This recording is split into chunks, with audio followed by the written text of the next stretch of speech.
Adventure 2, The Red-Headed Leak by A. Conan Doyle. I had called upon my friend Mr. Sherlock Holmes one day in the autumn of last year and found him in deep conversation with a very stout, florid-faced, elderly gentleman with fiery red hair.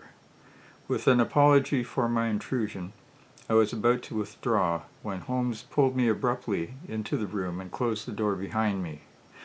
"You could not possibly have come at a better time, my dear Watson," said he cordially.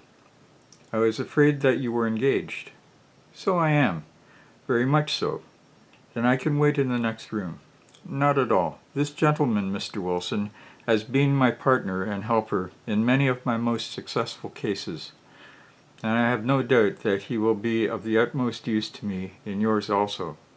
The stout gentleman half rose from his chair and gave a bob of greeting, with a quick little questioning glance from his small, fat encircled eyes. "Try the settees," said Holmes, relapsing into his armchair and putting his fingertips together, as was his custom when in judicial moods. "I know, my dear Watson, that you share my love of all that is bizarre and outside the conventions and humdrum routine of everyday life. You have shown your relish for it by the enthusiasm which has prompted you to chronicle, and if you will excuse my saying so, somewhat embellish so many of my own little adventures. Your cases have indeed been of the greatest interest to me," I observed.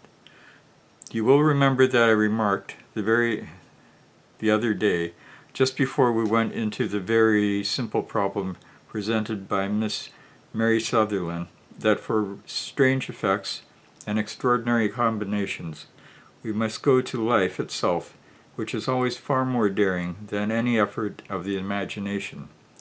A proposition which I took the liberty of doubting.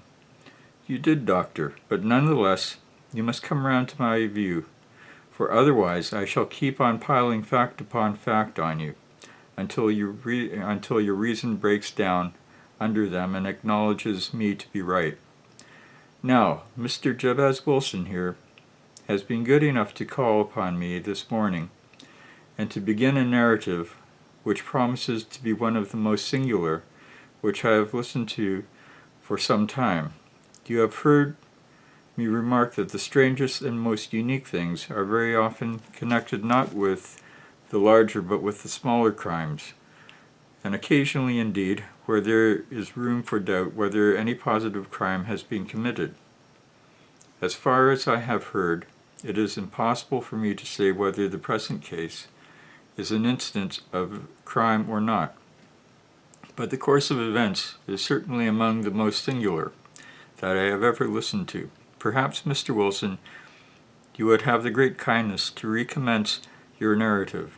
I ask you not merely because my friend Dr. Watson has not heard the opening part, but also because the peculiar nature of the story makes me anxious to have every possible detail from your lips. As a rule, when I have heard some slight indication of the course of events, I am able to guide myself by the thousands of other similar cases which occur to my memory. In the present instance, I am forced to admit that the facts are, to the best of my belief, unique. The portly client popped out his chest with an appearance of some little pride, and pulled a dirty and wrinkled newspaper from the inside pocket of his greatcoat. As he glanced down the advertisement column, with his head thrust forward and the paper flattened out upon his knee, I took a good look at the man, and endeavored, after the fashion of my companion, to read the indications which might be presented by his dress or appearance. I did not gain very much, however, by my inspection. Our visitor bore every mark of being an average commonplace British tradesman, obese, pompous, and slow. He wore rather baggy grey shepherd's check trousers, a not over clean black frock coat, unbuttoned in the front, and a drab waistcoat with a heavy brassy Albert chain, and a square pierced bit of metal dangling down as an ornament. A frayed top hat, and a faded brown overcoat, and a wrinkled velvet collar lay upon a chair beside him. Altogether, look as I would, there was nothing remarkable about the man, save his blazing red hair, and the expression of extreme chagrin and discontent upon his features. Sherlock Holmes, quick-eyed, took in my occupation, and he shook his head with a smile as he noticed my questioning glances. Beyond the obvious facts that he has at some time done manual labor, that he takes snuff, and that he is a Freemason, that he has been in China, and that he has done a considerable amount of writing lately, I can do nothing else. Mr. Jabez Wilson started up in his chair, with his forefinger upon the paper, but his eyes upon my companion. "How in the name of good fortune did you know all that, Mr. Holmes?" he asked. "How did you know, for example, that I did manual labor? It is true as gospel, for I began as a ship's carpenter. Your hands, my dear sir. Your right hand is quite a size larger than your left.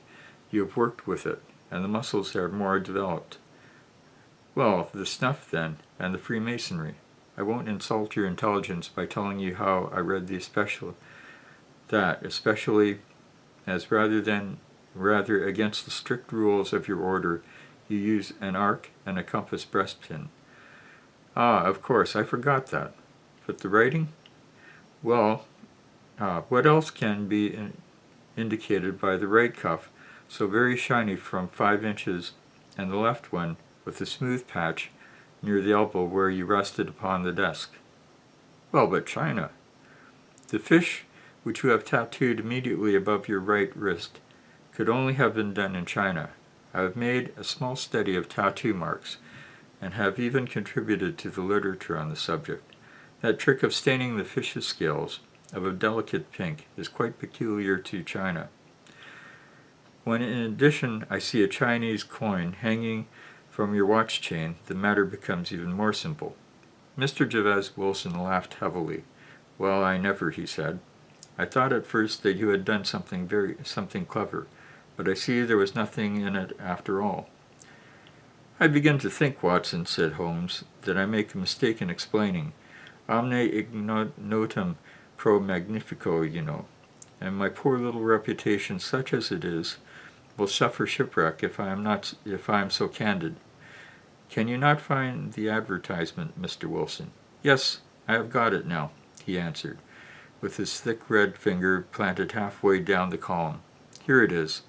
This is what began it all. You just read it for yourself, sir."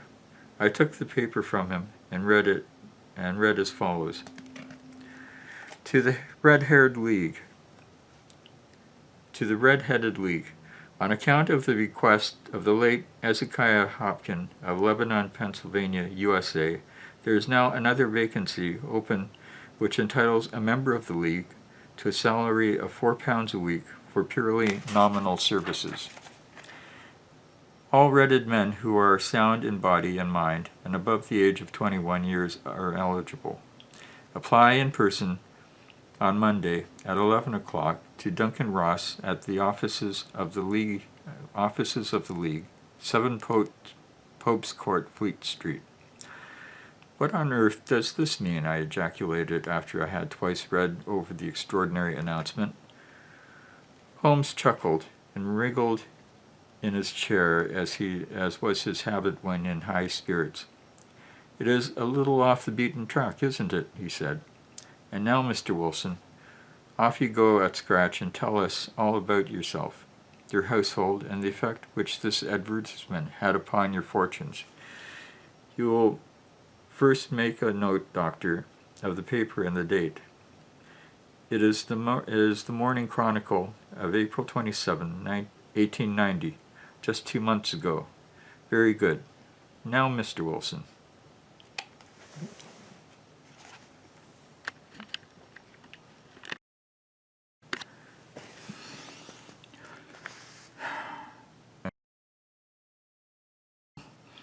"Well, it is just as I've been telling you, Mr. Sherlock Holmes," said Jabez Wilson. mopping his forehead. I have a small pawnbroker's business at Coburg Square near the city. It's not a very large affair, and of late years it has not done more than just give me a living. I used to be able to keep 2 assistants, but now I only keep 1, and I would have a job to pay him, but that he is willing to come for half wages so as to learn the business. What is the name of this obliging youth? Asked Sherlock Holmes. His name is Vincent Spaulding, and he's not such a youth either. It's hard to say his age. I should not wish a smarter assistant, Mr. Holmes. I know very well that he could better himself, and earn twice what I am able to give him. But after all, he is satisfied. Why should I put ideas in his head? Why, indeed? You seem most fortunate in having an employee who comes under the full market price. It's not a common experience among employers in this age. I don't know what your assistant is not as remarkable as your advertisement. Oh, he has his faults too, said Mr. Wilson. Never was such a fellow for photography, snapping away with his camera when he ought to be improving his mind, and then diving down into the cellar like a rabbit into its hole to develop his pictures. That is his main fault. But on the whole, he's a good worker. There's no vice in him. He is still with you, I presume? Yes, sir. He and a girl of 14 who does a bit of simple cooking and keeps the place clean. That's all I have in the house. I am a widower and never had any family. We live very quietly, sir, the 3 of us, and we keep a roof over our heads and pay our debts, if we do nothing more. The first thing that I put us out was that advertisement. Spaulding, he came down into the office just this day, 8 weeks with this very paper in his hand, and he says, I wish to the Lord, Mr. Wilson, that I was a red-headed man. Why that? I asked. Why, says he, here's another vacancy in the League of the Red-Headed Men. It's worth quite a little fortune to any man who gets it, and I understand that there are more vacancies than there are men, so that the trustees are at their wits' end what to do with the money. If my hair would only change color, that's a nice little crib, all ready for me to step into. Why, what is this, then? I asked. You see, Mr. Holmes, I'm a very stay-at-home man, and as my business came to me instead of my having to go out to it, I was often weeks on end without putting my foot over the doormat. In that way, I didn't know much of what was going on outside, and I was always glad of a bit of news. Have you never heard of the League of the Red-Headed Men? He asked, with his eyes open. Never. Why, I wonder at that, for you are eligible yourself for one of the vacancies. And what are they worth? I asked. Oh, merely a couple of $100 a year, but the work is slight, and it need not interfere very much with one's other occupations. Well, you can easily think that made me prick up my ears, for the business has not been over good for some years, and an extra couple of $100 would have been quite handy. Tell me all about it, said I. Well, said he, showing me the advertisement, you can see for yourself that the League has a vacancy, and there is the address where you should apply for particulars. As far as I can make out, the League was founded by an American millionaire, Ezekiah Hopkins, who was very peculiar in his ways. He was himself red-headed, and he has a great sympathy for all red-headed men. So when he died, it was found that he had left his enormous fortune in the hands It was found that he had left his enormous fortune in the hands of trustees, with instructions to apply the interest to the providing of easy berths to men whose hair is of that color, From all I can hear, it is splendid pay, and very little to do. But, said I, there would be millions of red-headed men who would apply. Not so many as you might think, he answered. You see, it's really confined to Londoners and to grown men. This American had started from London when he was young, and he wanted to do the old town a good turn. Then again, I have heard it is no use your applying if your hair is light red or dark red, or anything but really bright, blazing, fiery red. Now, if you care to apply, Mr. Wilson, you would just walk in, but perhaps it would hardly be worth your while to put yourself out of the way for the sake of a few £100. Now it is a fact, gentlemen, as you may see for yourselves, that my hair is of a very full and rich tint, so that it seemed to me that if there was any competition in the matter, I stood a good chance, as any man that I have ever met. Mr. Spaulding seemed to know so much about it that I thought he might prove useful, so I just ordered him to put up the shutters for the day, and to come right away with me. He was very willing to have a holiday, so we shut the business up and started off for the address that was given us in the advertisement. I never hope to see such a sight as that again, Mr. Holmes. From north, south, east, and west, every man who had a shade of red in his hair had tramped into the city to answer the advertisement. Fleet Street was choked with red-headed folk, and Pope's Court looked like a coster's orange barrel. I should not have thought there were so many in the whole country as were brought together by the single advertisement. Every shade of red. There were straw, lemon, orange, brick, Irish setter, liver, clay, but as Spaulding said, there were not many who had the real vivid flame color tint.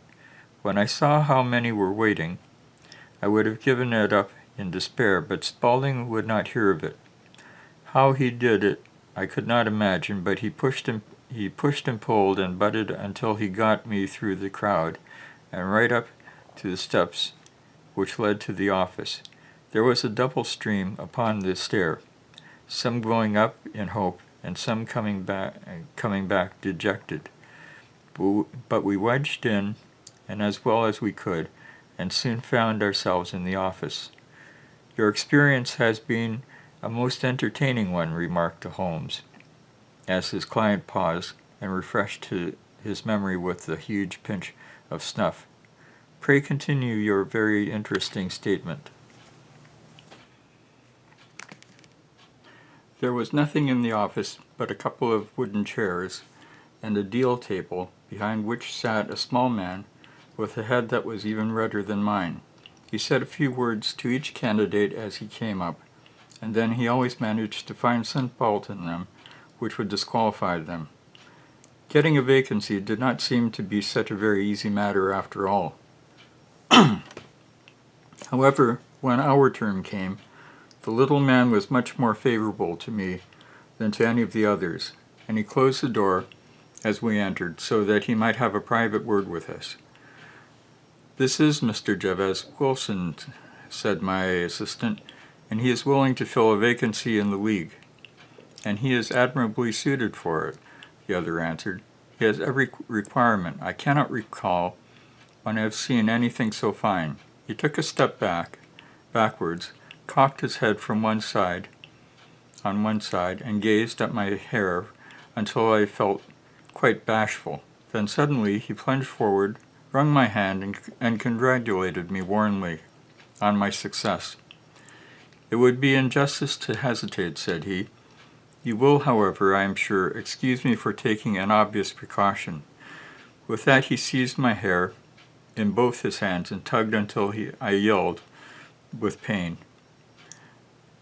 "There is water in your eyes," said he as he released me. "I perceive that all is as it should be, but we have to be careful, for we have twice been deceived by wigs and once by paint. I could tell you tales of cobbler's wax which would disgust you with human nature. He stepped over to the window and shouted through it at the top of his voice that the vacancy was filled, and a groan of disappointment came from below. And the folks all trooped away in different directions until there was not a red head to be seen except my own, and that of the manager.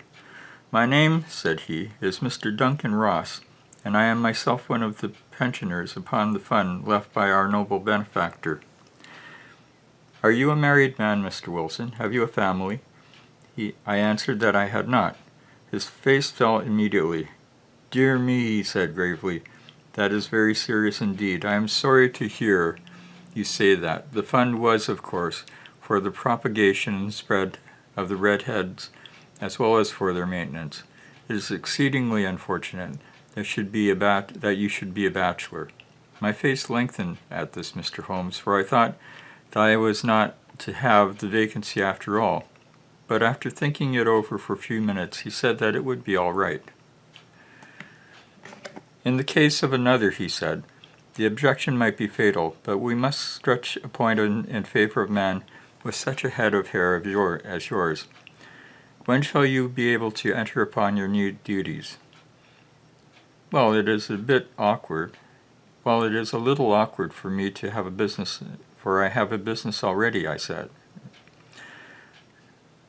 It is a little awkward for me for I have a business already," said I. "Oh, never mind about that, Mr. Wilson," said Vincent Spaulding. "I shall be able to look after that for you." "What would be the hours?" I asked. 10 to 2.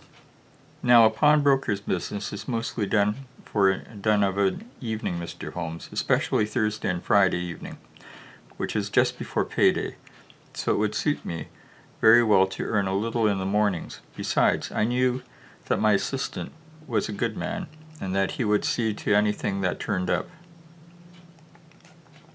"That would suit me very well," said I. "And the pay?" "Is £4 a week, and the work is purely nominal." "What do you call purely nominal?" "Well, you have to be in the office, or at least in the building, the whole time. If you leave, you forfeit your whole position forever. The will is very clear upon that point. If you don't comply with the conditions if you budge from the office during that time. It's only 4 hours a day, and I should not think of leaving," said I. "No excuse will avail," said Mr. Duncan Ross. "Neither sickness nor business nor anything else. You must stay or lose your billet. And the work is to copy out the Encyclopedia Britannica. There is the first volume of it in that press. You must find your own ink, pens, and blotting paper, and you will provide this table and chair." "Will you be ready tomorrow?" "Certainly," I answered. "Then goodbye, Mr. Jabez Wilson, and let me congratulate you once more on the important position which you have been fortunate enough to gain." He bowed me out of the room, and I went home with my assistant, hardly knowing what to say or do. I was so pleased at my own good fortune. Well, I thought over the matter all day, and by evening I was in low spirits again, for I had quite persuaded myself that the whole affair must be some great hoax or fraud, though what its object might be, I could not imagine. It seemed altogether past belief that anyone could make such a will, or that they would pay such a sum for doing anything so simple as copying out the Encyclopedia Britannica. Vincent Spaulding did what he could to cheer me up. But by bedtime I had reasoned myself out of the whole thing. However, in the morning I determined to have a look at it anyway. So I bought a penny bottle of ink. And with a quill pen and 7 sheets of foolscap paper, I started off for Pope's Court. Well, to my surprise and delight, everything was as bright as possible. The table was set out ready for me, and Mr. Duncan Ross was there to see that I got fairly good to work. and that I got fairly to work. He started me off upon the letter A, and then he left me, but he would drop in from time to time to see that all was right with me. After 2 o'clock he bade me good day, complimented me upon the amount that I had written, and locked the door of the office after me. This went on day after day, Mr. Holmes, and on Saturday the manager came in and planked down 4 gold sovereigns for my week's work. It was the same every week, and for the same the week after. It was the same next week, and the same the week after. Every morning I was there at 10, and every afternoon I left at 2. By a degree Mr. Duncan Ross took to coming in only once of a morning, and then after a time he did not come in at all. Still, of course, I never dared to leave the room for an instant, for I was not sure when he might come. And the billet was such a good one, and suited me so well, that I would not risk the loss of it. 8 weeks passed away like this, and I had written about abbots, and archery, and armor, and architecture, and Attica, and hoped, with diligence, I might get on to the bees before very long. It cost me something in foolscap, and I had pretty nearly filled a shelf with my writing. And then suddenly the whole business came to an end. To an end? Yes, sir. And no later than this morning. I went to my work, as usual, at 10 o'clock, but the door was shut and locked with a little square of cardboard hammered onto it, to the middle of the panel with a tack. Here it is, and you can read for yourself.